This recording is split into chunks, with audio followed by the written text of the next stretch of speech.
Olá, olá, meus caríssimos investidores. Deixa eu jogar essa tela para cá para eu olhar diretamente para vocês, né? Estamos aqui para mais um Café com CRI, né? Então esse aqui é um programa mais para ser ouvido. Eu não vou falar tanto de tela, né? Não vou assim mostrar alguma coisa aqui. Você pode estar lavando louça aí, tá voltando do trabalho ou tá indo para o trabalho e ouvindo esse CRI, né? Esse podcast que fala sobre CRI, né? E às vezes a gente vai falar sobre securitização, às vezes um pouquinho sobre agro, às vezes sobre algum outro tipo diferente, ou algum participante da indústria, mas é por aí, tá bom? Então hoje, né, qual que é a maneira mais fácil de analisar os primeiros riscos de um CRI, né? Você vai falar, Felipe, mas como é que eu vou fazer isso sem ler alguma coisa assim agora, né? Então você não vai estar lendo alguma coisa, mas você vai lendo a sequência, né? Você vai lendo a sequência. Então, é, vamos começar pelo começo, né? Aqui é uma live que você vai estar mais ouvindo, tá? Então, se você vai estar ouvindo aí, eu vou estar falando daqui, tá? Vamos lá. A gente tem que, assim, trabalhar com as informações que a gente tem, né? O sistema de CRI ainda não está disponível, né? Para você poder ir lá no Clube FI e ler o termo de securitização de cada um dos seus CRIs, mas a gente pode fazer alguma coisa, né? Simplificada, tá? Então vamos dizer que determinado fundo imobiliário ele tem um CRI, né? A primeira coisa que a gente tem que entender, né, é que existe o risco de crédito, tá? Este risco de crédito, ele é, vamos dizer assim, inerente, né? Inerente. O risco de crédito, ele traz alguns riscos com si. E quais são esses riscos, né? Quais são esses riscos? A gente está vendo isso acontecer agora. Não, assim, não vou ser assim muito indireto. Eu vou ser bem direto, né? A gente está vendo isso acontecer agora. Diversas operações que a continuidade de juros altos e de inflação alta está chegando aí num momento que as empresas estão perdendo fôlego, né? Hoje, né, a gravação desse programa Café com Cria está sendo no dia 16 de fevereiro, né? Hoje mesmo soltou-se uma notícia de que a Tok Stock não está conseguindo pagar o seu aluguel, né? E que foi feita uma solicitação de despejo por um fundo imobiliário, né? Então, assim, isso para mim só demonstra, né, falta de fluxo de caixa devido a diversos problemas, entre eles alta de juros, né? E alta de inflação e perda de poder de compra da população e um fluxo menor nas lojas, consequentemente, né? Então, é, o crédito, o crédito em si, ele traz o risco de juros consigo, né? E aí eu vou falar um pouco sobre os riscos de juros e um pouco dos riscos de crédito e vou tentar assim não ser muito repetitivo, tá? Mas vou ser objetivo, tá? Primeira coisa, juros impacta diretamente fluxo de caixa das empresas, né? O fluxo ele é diretamente impactado porque ele é retirador de fluxo de caixa, porque as empresas têm que pagar os juros e isso tira fluxo de caixa das empresas. Se a gente tem uma contínua taxa de juros alta, né, isso vai impactar continuamente as empresas e também as pessoas que vão fazer compra nessas empresas e, consequentemente, isso vai diminuir também o poder de compra das pessoas. E no caso do que nós estamos vendo hoje, também temos uma inflação alta, que faz também com que haja uma perda do poder de compra das pessoas. Sendo assim, né, colocado dessas duas coisas, esse cenário para crédito é um cenário que não é o melhor cenário, né? O cenário para crédito é juros baixos, né, e inflação controlada, porque daí você vê o país crescendo, tá? Então esse é o primeiro ponto que eu queria trabalhar. Assim. Então pensou em fundo de CRI, tem toda a diversificação que os fundos podem ter, toda a diversificação que você pode olhar, mas, né, é crédito, tá? Então, assim, você como renda variável vai estar investindo num crédito. Beleza, então assim, esse é o primeiro ponto, tá? Esse é o primeiro ponto. Então, como que você vai avaliar isso? Tem que ver o crédito das empresas, tá? Então, será que uma empresa que tem um crédito muito bom e ela consegue tomar dinheiro em vários bancos, em vários lugares, ela vai aceitar uma taxa muito alta? Pensamentos reflexivos, certo? Será? Eu acho que não, né, gente? É como funciona como você vai tomar um dinheiro, vai tomar um dinheiro emprestado, você vai ver umas 2 opções, você não vai tomar a opção mais cara, você vai tomar a opção mais barata que você encontrar, né. Então, por aí a gente já consegue filtrar algumas coisas. Então vamos dizer, se o seu fundo de CRI tem taxas muito altas, meu amigo, minha amiga, veja bem, né, é bem objetivo do que o que nós estamos falando, tá. É bem objetivo. Não tem assim um para onde fugir, né. Quer dizer que tem risco alto ali de crédito que pode ser mitigado através de garantias, que pode ser mitigado através de covenants, gatilhos, porque estamos falando de uma operação estruturada. Mas se o devedor aceitou tomar aquela taxa de juros, é porque foi a melhor taxa de juros que ele conseguiu tomar naquele período, certo? Então, assim, não adianta a gente tentar dourar a pílula, tá? Tá diretamente ligado ao risco de crédito. Porque senão ele não aceitava aquela taxa de juros, gente. Então, assim, tô sendo objetivo aqui para não dizer assim que não falei das flores, tá? Tô aqui falando das flores. Então, falamos aí da questão de inflação, juros e risco de crédito objetivamente, tá? Então, assim, vamos dar o próximo passo, né? Vamos dar o próximo passo. Qual que é o próximo passo? O próximo passo é justamente a gente olhar o setor e começar a imaginar, começar a imaginar. Então a gente está falando do de um setor de varejo, por exemplo, que a gente estava comentando agora, né. O setor de varejo depende do consumo das famílias. Então vamos dizer que você tenha um fundo que está 30% concentrado em varejo. Será que é uma decisão sábia? E varejo a gente também pode pegar shoppings também, né. Então será que é a melhor decisão fazer uma grande alocação em varejo? Ou dá para diminuir essa posição em varejo, tá? Vamos olhar então agora para outro setor. Eu estou trazendo aqui, tá, para vocês pensarem, tá? E aí analisando, pô, tem aquele outro fundo, tem aquele outro CRI que eu vi e tal. Então, vai pensando aí, tá? A gente tem também o setor, vamos pegar aqui outro setor, setor de hospital, tá? Eu não vou abrir nada aqui na tela, tá, gente? Então aí é para vocês irem fazendo outras coisas aí, ouvindo, tá? É aquele, não é um podcast diretamente, mas é aqui uma troca de ideia que a gente está tendo aqui. Se der tempo ali, entra, deixa um comentário, já deixa seu like, tá? O setor de hospitais.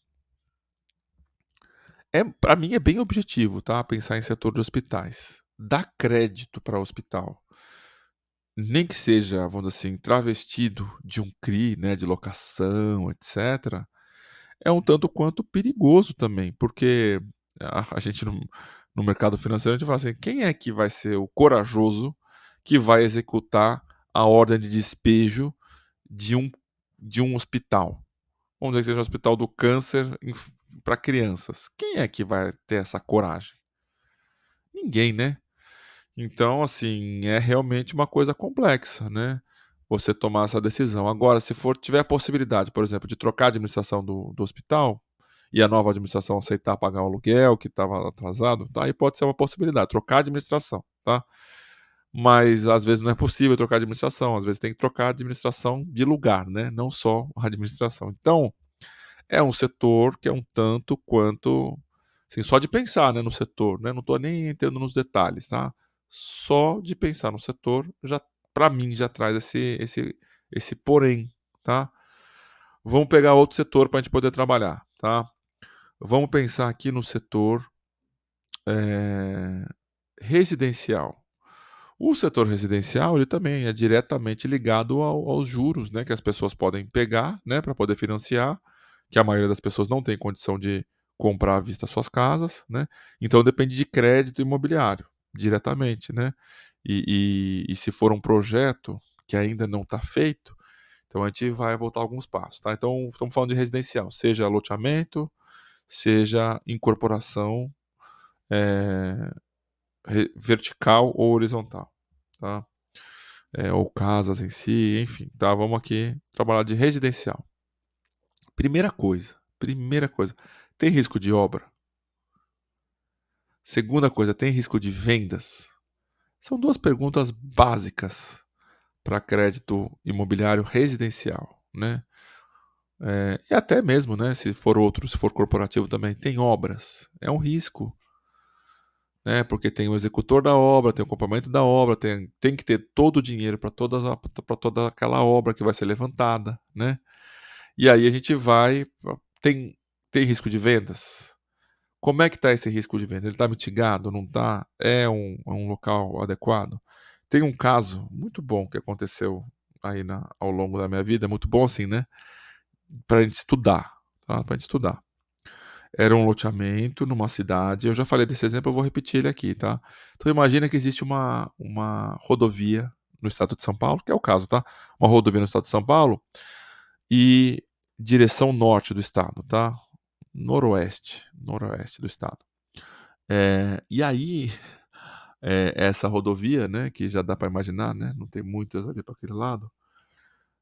Você indo sentido noroeste do estado, a cidade ela se concentra do lado esquerdo de quem está subindo, né? Então, imagina que tem aquela faixa que está subindo, aquela faixa que está descendo, a cidade. Então, para você entrar nela, você tinha que fazer um balão, outro, para poder chegar na parte da cidade, né? Que ela ficava concentrada no quadrante, se fosse ter uma cruz assim, né?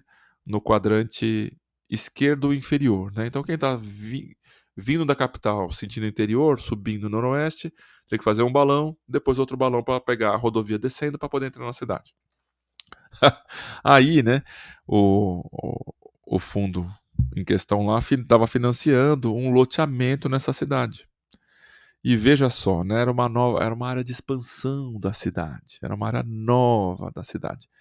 E aí, qual foi a área que resolveu se fazer o desenvolvimento?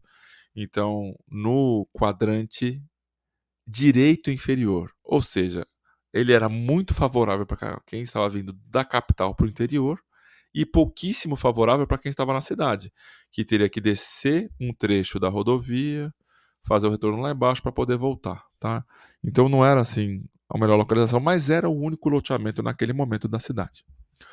E o fundo ele foi atrás encontrou a possibilidade de financiar esse CRIA, esse loteamento, e já tinha dado os primeiros dinheiros, e a obra foi avançando, e as vendas foram acontecendo. E aí, meus caríssimos ouvintes, né? A gente teve a bela surpresa, né? Como estruturador, como fundo, como securitizador, etc., de que surgiu um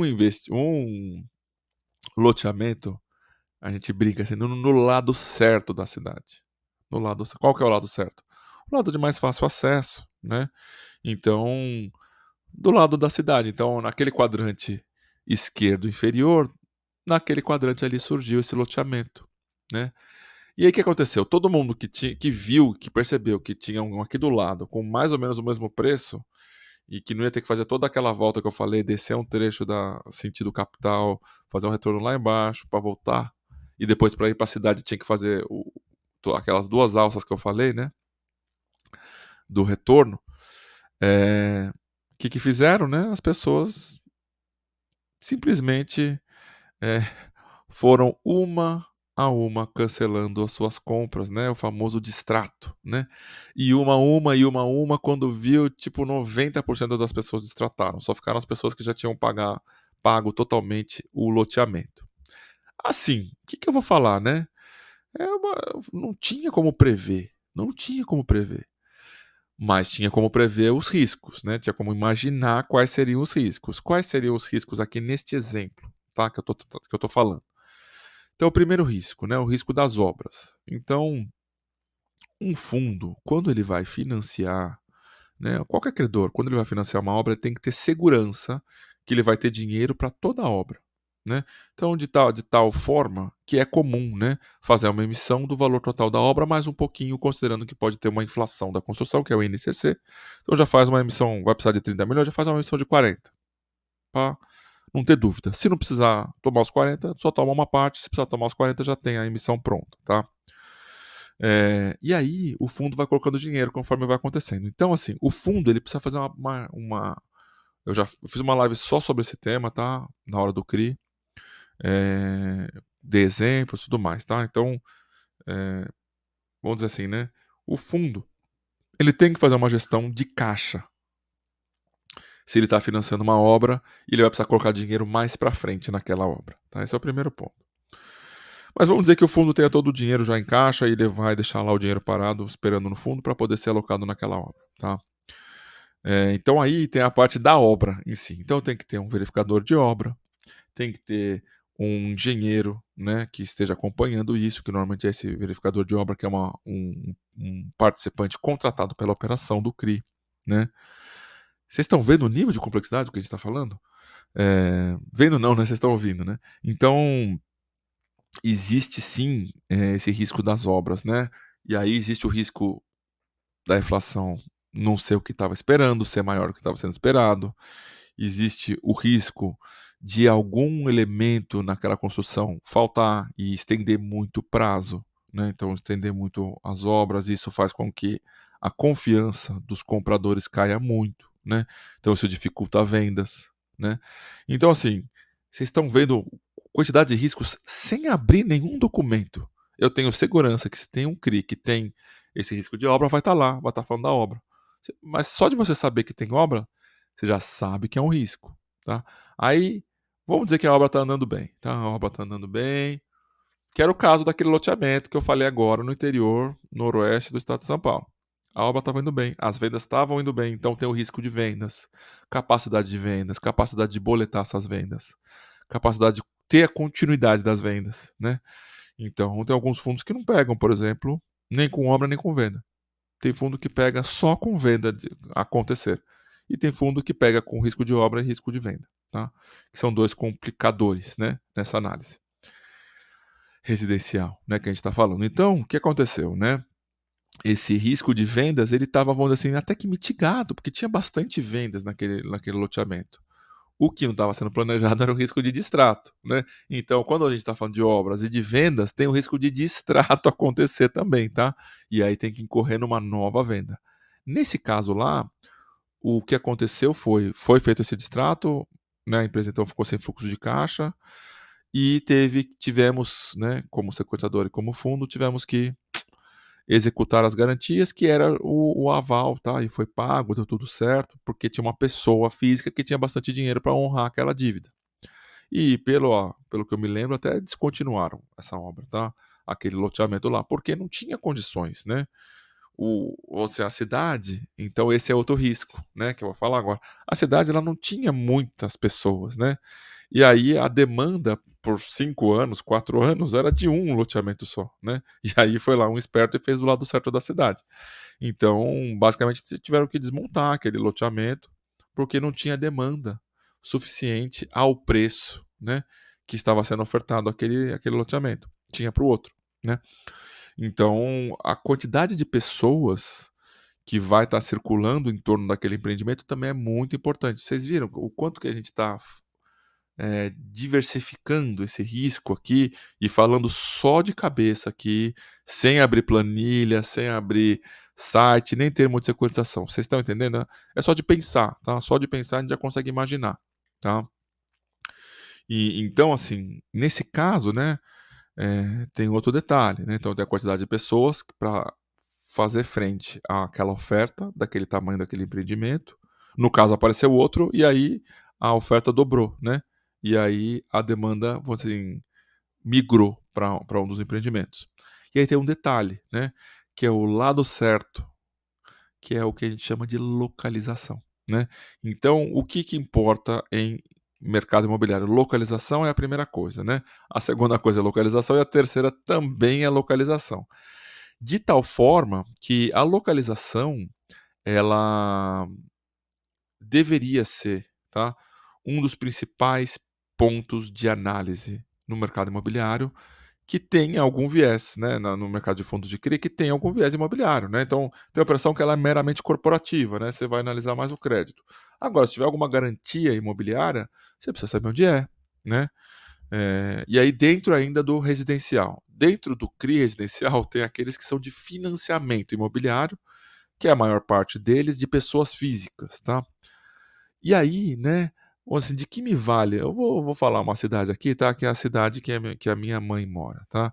Cidade de Guará, no interior de São Paulo. Não, não é Guaratinguetá, tá? Não adianta achar que é Guaratinguetá. É Guará, ponto, né? Que a gente brinca, né? Você vai pra Anhanguera, aí já é nordeste do estado, né? Anhanguera a vida inteira. Passou ali Orlândia, São Joaquim da Barra, vai chegar em Guará, tá? Então, 1 hora depois de Ribeirão Preto. Então você vai subir até o norte do estado, e aí vão dizer que tem algum CRI, né, que tenha financiado, que tenha comprado o financiamento de um apartamento ou de uma casa, né, que é a maioria das coisas, das residências lá em Guará.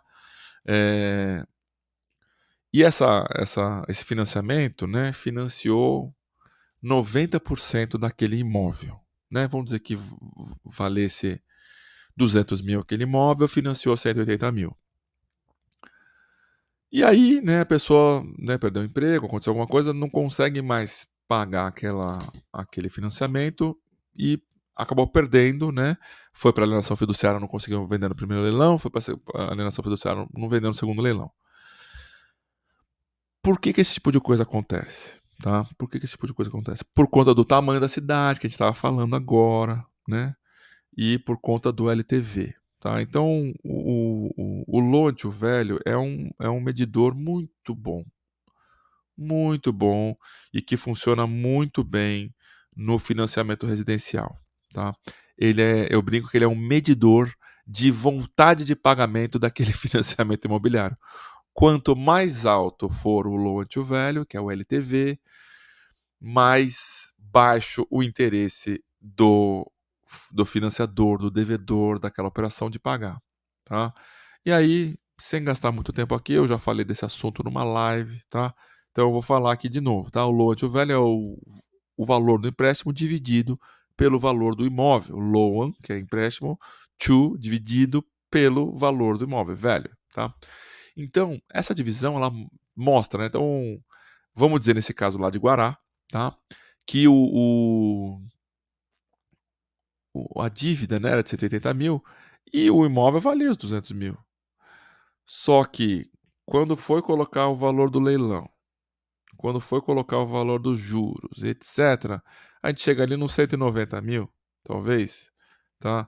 De total, né? E aí, quando você vai ver o, o imóvel, a venda forçada, a venda na pressa, aquela coisa, né? Que o pessoal chama de venda de oportunidade para quem está comprando, né? E venda de desespero para quem está vendendo, não, não chega nos 150 mil. Vamos dizer, tá? Vamos dizer, um exemplo. Por causa da necessidade, da urgência de vender, tem que chegar no preço de 150 mil. Porque o comprador vai olhar isso, né? O comprador do imóvel vai olhar isso. Então, o que acaba acontecendo é que um LTV muito alto, né? Tem a maioria das casas, elas trabalham com 70% de LTV no máximo, tá? Então, a gente vê que complica muito se o LTV está alto. E junto com essa avaliação do LTV, tem que também ver a avaliação da liquidez na cidade, que se dá pelo tamanho da cidade. Então, assim, localização é tudo, né? Essa mesma configuração, vamos dizer que fosse 80%, né? 90% do financiamento, perdão, 90% do valor do imóvel, de 180 mil, né? 200 mil valeria, então, 180 mil. A gente, se fizer para São Paulo, a gente vai ter muito mais liquidez, né? A cidade de São Paulo, mesmas condições, a gente vai ter muito mais liquidez e vai ter uma condição muito mais fácil de vender a algum valor, né? Porque vai ter uma demanda muito grande, e aquela oferta ela vai ser atendida, tá? Então, localização vai impactar no LTV, vai impactar em caso de ter que executar uma garantia, vai impactar isso daí, tá? Então a localização ela perpassa por tudo, né? Dentro do, de uma análise de risco primária, né? Estamos assim aqui só falando do que a gente está tirando do chapéu aqui. Só falando a gente está lembrando de todas essas coisas, tá? Então, essa questão da liquidez, existem alguns fundos que cidades com menos de 100.000 habitantes, ela nem aceita tomar algum financiamento naquela cidade, você entendeu? Justamente por essa questão que a gente está falando, tá? Da liquidez e o quanto que o LTV ele pode ser impactado, porque na hora da venda não tem liquidez, então o LTV na hora do financiamento ele não vale, né? Porque não tem uma real, uma real demanda por aquele imóvel, né? Tem um outro aspecto que agora eu vou mudar assim, a chavinha, tá? Para a gente mudar de assunto, tá? A gente vai sair do residencial e vai para o corporativo. E o corporativo a gente vai falar de aluguel, né? Os famosos CRIs Build to Suit, né? Que são construídos sob medida, né? E tiveram tantas discussões nos últimos anos que eu fiquei até assim preocupado, achando que alguma delas ia vingar, mas até hoje nenhuma das discussões de BTS vingaram, foram para frente, né? Sempre dando razão ao empreendedor. Muito bom isso ter acontecido, né? Então, um dos riscos que poucas pessoas falam, ou que eu vejo poucas discussões a respeito desse assunto, né, é o risco ambiental. Como é que eu vou explicar, tá? Sem falar nomes, né? Então, o locatário, tá? Vamos dizer que seja uma indústria de tintas, né? Um posto, né? Uma química que produza extintores, né? Uma fábrica de pneus. Então, assim, a gente tem alguns segmentos que eles, pela natureza deles, né? Eles trabalham com produtos químicos e que tem que ser muito bem manejados, né? Assim, estou falando do combustível, né? Que eu falei do posto, também é um produto químico, certo? Porque se for jogado diretamente no solo, vai sim contaminar o solo, tá? Vai sim. Então, o locatário que está utilizando aquele contrato BTS, ele tem diversas obrigações que ele deve realizar, né? E aí tem o seguro, né? E aí pode ter uma carta-fiança, alguma coisa do tipo. Normalmente, o seguro, né, ou a carta-fiança, eles não cobrem o risco ambiental. Normalmente, tá? Para o locador, né? Então, na atividade do locador ali e o locatário, perdão, não vai cobrir o risco de ambiental do dia a dia do locatário, né? E o locador então ele fica descoberto, né? De tal maneira que imagina comigo, uma fábrica de tintas. Qual que é a segurança que a gente tem que aquela fábrica de tintas ela não vai contaminar aquele solo, né? Se tiver qualquer tipo de vazamento, se não tiver um chão adequado, né? Se não tiver um piso adequado, aquilo vai ser absorvido pelo solo e é seguro que vai ter uma contaminação naquela localização, certo?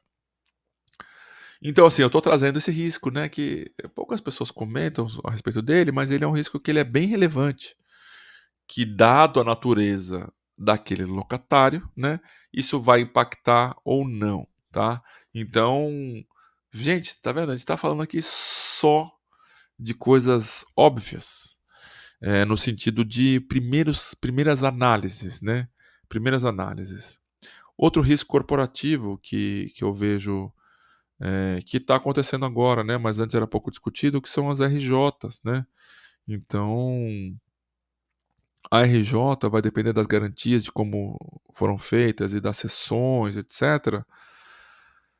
Que pode acontecer, né? Vamos dizer assim, está acontecendo agora com o caso da Americanas. Eu vou trazer esse assunto, tá? Porque é importante. Vamos dizer que tivesse um CRI, que tivesse financiado um galpão ou uma loja da Americanas, e a Americanas, né, pediu RJ, conforme ela pediu, e ela, dentro da RJ, ela pode falar assim: olha, os passados aqui, né, antes da RJ eu não vou pagar, mas os daqui para frente eu vou pagar, né?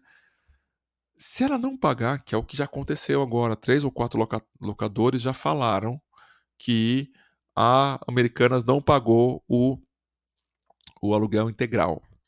Tá acontecendo agora, tá? Tá acontecendo agora, nesse momento. esses dias, né. Então assim, e aí, né? Qual que é esse risco da RJ e o quanto que ele pode impactar, né. Então assim, dentro da RJ a pessoa pede, né, tudo que está para trás ela continua devendo, entra para a RJ, e o que vem na sequência ela pode negociar, certo? Dentro da locação só, tá? A gente já fala do contrato Build-to-Suit, que é outra coisa. Então, né, ela pode muito bem, né, falar que não vai pagar, e aí quem que vai tirar ela de lá? Como que vai tirar? Tá dentro de uma RJ, né? Quem vai ficar de carrasco nessa situação, tá? Ela tá pagando o que é o caso aqui parcialmente, né? Então isso é a locação. Agora vamos para o contrato Build-to-Suit, que é a maioria dos CRIs, né? Meus amigos, assim, e minhas amigas, é bem simples, né? Eh, não tem discussão dentro de RJ. Não deveria ter, pelo menos. Existiu uma empresa, uma pessoa que de boa fé firmou um contrato de boa fé com aquela empresa, né, que está locando, né, aquele imóvel, e o desenvolvedor fez um gasto esperando receber uma taxa interna de retorno, uma TIR, combinado com aquele locatário, certo? Combinado, estava combinado, não é uma, inventaram, não, tentou enganar, não, estava combinado. Então, assim, tá tendo esse tipo de discussão, eu vejo que não é um risco que deveria ser corrido por empreendedores que fizeram o Build-to-Suit, tá? Porque senão você vai acabar, desincentivando novos empreendedores a fazer, contratos Build-to-Suit, e você perde uma possibilidade de financiamento muito brilhante do mercado de capitais brasileiro, na minha visão, tá? Tem um risco também, né, mudando o capítulo também, tem um outro risco que poucas pessoas comentam. Eh, eu sou um dos chatos nesse assunto, né, que é o risco da securitizadora, tá? É o risco da securitizadora. O que que é esse risco? Vamos lá. Você que tá ouvindo aí, tá fazendo alguma coisa, tá tomando banho, tá, sei lá, lavando louça, tá voltando do trabalho, ouvindo essa esse café com cria aqui, tá? Pensa comigo, o os riscos que podem acontecer numa emissão de CRI, eles vão ser primeiramente verificados pela securitizadora, né, é a obrigação dela, ela é a emissora daquele papel. É ela que tem as obrigações de fazer os acompanhamentos, é o primeiro guardião, né, a securitizadora é o primeiro guardião do CRI. De tal maneira, veja bem, que tá na mão dela fazer as primeiras verificações, tá na mão dela a securitizadora. E aí, né, tem casas que nem falam qual que é a securitizadora que tem o CRI, né. Ah, que para mim é um pouco difícil de ver isso acontecendo, tá, porque eu não consigo entender como que isso pode acontecer, né, porque é o primeiro grau ali de análise, de avaliação e tudo mais, tá. Sendo assim, eh, vamos falar desse risco da sequenciadora, porque parece que eu fico inventando história, né, que eu sou exagerado, posso até ser um pouco exagerado, mas é real, tá, é real. Tem alguns riscos, tá, dentro da securitizadora, e a CVM, através da resolução 60, ela tentou mitigar muitos deles, tá. Então eu vou falar alguns, tá. O primeiro é o risco de pessoas. Então, todo termo de securitização, isso aqui é uma coisa que é mais específica de quem é do ramo, né, sabe disso, mas todo termo de securitização, a primeira coisa que ele vai falar é: "Olha, veja bem, tem um risco de pessoas aqui, tá? Porque se essas pessoas forem embora e nessa securitizadora, por exemplo, não tem sistema, quem é que vai tocar o dia a dia disso aqui, né? Então tem o risco de pessoas. E pessoas, né, pelo menos a maioria das que eu conheço, trabalham por salário e bônus, né, no mercado financeiro especificamente. Então você tem um risco da continuidade do negócio da securitizadora. Se você deixa de ter novas operações, você deixa de ter, vamos dizer assim, o pingado para poder pagar os bônus, né? E às vezes até as contas do mês da securitizadora. De tal maneira, meus caros, que é o seguinte: o, o, o investidor, né, o fundo de CRI que está comprando aqueles CRIs, ele tem que contar com a continuidade da securitizadora. Então ele continua contratando aqueles que ele confia mais, né, e contratando menos aqueles que ele confia menos, né. É natural, a gente faz mais negócio com quem a gente confia, né. Ou com quem tem condições melhores, né, também. Mas assim, na maior parte das vezes é que a gente está confiando mais e que a gente está entregando mais ali o ouro, né. Então assim, o papel da securitizadora, primeira coisa, pessoas, tá? CNPJ é feito de CPF. Eu falo isso no meu livro, já falei em diversas lives, continuo falando. CNPJ é feito de CPF. Se você não tem pessoas, e aí a CVM entrou, tá? Devidamente treinadas, com alguma recorrência, você está tendo pessoas menos qualificadas, né? Se você não tem um capital para poder rodar a sua securitizadora, você também está incorrendo na possibilidade de não conseguir pagar adequadamente as pessoas se as pessoas vazarem, tá? Vazarem assim, né? Irem embora, né? Então, pessoas, né? Pessoas, pessoas, pessoas. It's all about people, né? É tudo sobre pessoas, né? Então, gerenciar ansiedade, gerenciar cargo, gerenciar ego, gerenciar a entrega técnica, gerenciar a entrega não técnica, gerenciar a pessoa de marketing, RH. Então, assim, é tudo sobre pessoas, tá? Então, assim, é um risco que eu sempre busco lembrar que existe, porque vendedor de sonho, né? Já tem um monte. Vendedor de que vai dar tudo certo, tem um monte. Então, é, a gente tem que ser sensato e saber que os fundos de CRI têm sim risco, né? Tem sim riscos. E a gente está falando aqui sim dos mais básicos, né? Segundo risco, risco operacional. Então, beleza, temos as pessoas. Segundo risco, risco operacional. A pessoa vai fazer certo? O processo que essa pessoa tem que fazer, ele é um processo adequado? Ou ele é um processo que facilita para a pessoa ter mais erros? Ou ele dificulta a pessoa de ter mais erros? É um processo mais blindado, né? Então, tem que ver isso aí, como é que estão os processos da securitizadora e a capacidade da pessoa, vamos assim, produzir erros, né? Qual que é a facilidade da pessoa produzir erros? É muito ou é pouca? Porque somos humanos, né? Somos falíveis, certo? De tal maneira que existe sim a possibilidade de a pessoa acabar cometendo um erro se o sistema facilitar. Se o sistema dificultar, ainda assim pode ser que a pessoa cometa erros. Mas se o sistema dificultar, fica mais difícil, ou seja, vão acontecer menos erros. Beleza, acho que de securitizadora vamos tratar só desses dois hoje, né, para não ficar muito pesado. Vamos pegar outro setor? Vamos? Vamos lá. Se eu tivesse aqui na live, eu ia pedir para vocês falarem setores para a gente poder falar sobre os riscos desses setores, né? Vamos pegar aqui outro setor para poder falar dos riscos que podem, a gente pode só pensando, só lembrando assim, tá? Falar, tá?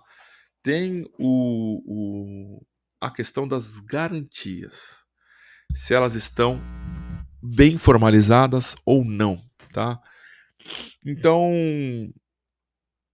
esse risco ele recai sobre a securitizadora de novo, né? Porque quem que vai formalizar as garantias? A securitizadora, ela que vai fazer com que as garantias sejam registradas, né? Então, tem esse risco aí, de novo, da sequestradora, só que é outro viés, né? É a execução, né? A execução da formalização das garantias, tá? Então é outro ponto que pode aí, assim, dar um, um dar algum problema, né? Tem a questão também, lembrei aqui um bom da gente falar, tá? Da concentração, né? A concentração em setores. Eu brinco, né, que o fundo imobiliário de CRI é o melhor produto que possa existir, desde que seja feita adequadamente a diversificação. E como é que pode ser feita essa diversificação, né? Vamos começar assim, né, pelos CRIs, tá? Vamos começar pelos CRIs. Pela quantidade de CRIs e pelo volume que cada CRI representa dentro do patrimônio do fundo. Pensa comigo. Rapidamente, tá? O que tem mais risco? Um fundo de CRI que tem um CRI ou um fundo de CRI que tem 100 CRIs? Pensou? Eu vejo, tá? Que é basicamente o fundo que tem sem crise, ele tem muito menos risco, certo, gente? Veja bem, qual que é a possibilidade de 100 CRIs darem default, vamos dizer que fosse 100 empresas, tá? Diferentes. E não ligadas por setor, né? Obviamente. É muito mais provável uma empresa falir do que 100 empresas falirem ao mesmo tempo. Ou pedirem RJ ao mesmo tempo, certo? É muito mais. Assim, eu consigo ver com muito mais facilidade que é mais fácil uma empresa só falir do que 100 ao mesmo tempo, né? Aí vamos pensar em concentração por setor, né? Será que vale a pena? Eu falei no começo, né? De alguns setores. Será que vale a pena ter 30%, 40%, 50% em varejo? A não ser que seja um fundo de shopping, né? Vamos dizer assim, que já está determinado que é aquilo ali. Será que você, num fundo de CRI, você precisa correr esse risco de crédito em muito concentrado em determinado setor? Vamos dizer, tá? Você tem ali 20% de hospital. Não precisa, né, gente, assim, se expor, né? Aí você compra outro fundo de CRI.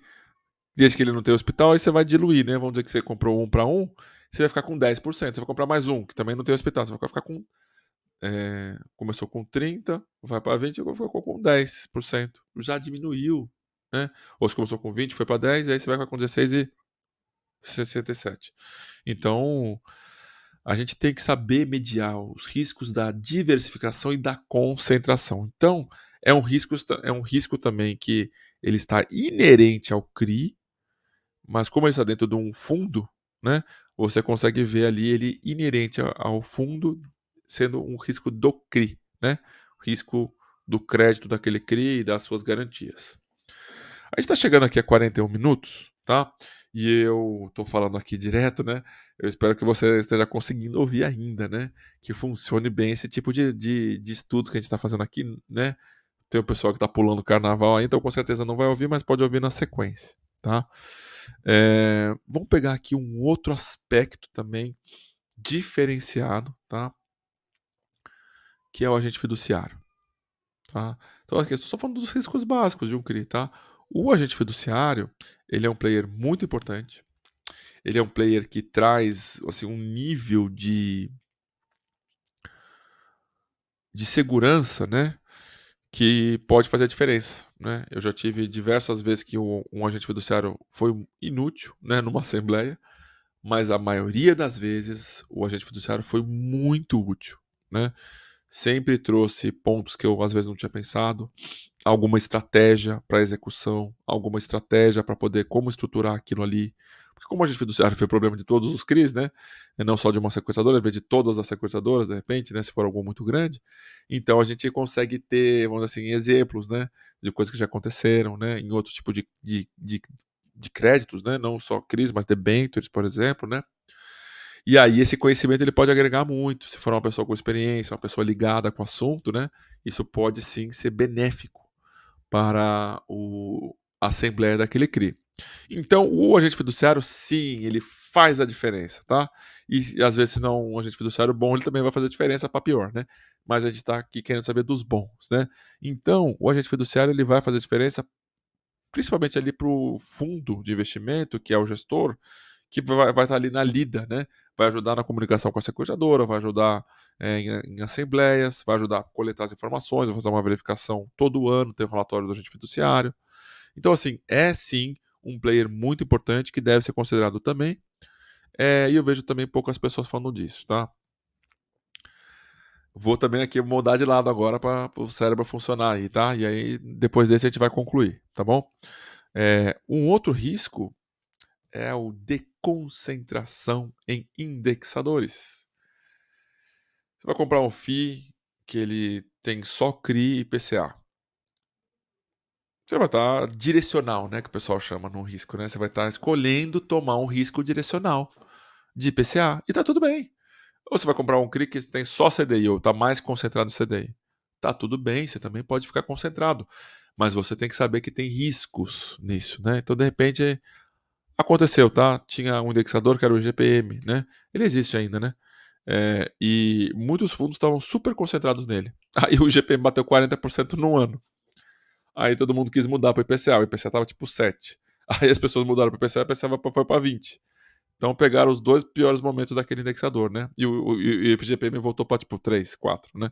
Então, assim, A concentração em indexadores, ela é importante você saber, você mediar, você diversificar isso, mas ela tem os seus impactos, como aconteceu esse exemplo que eu falei, tá? Então, você saber medir esses riscos.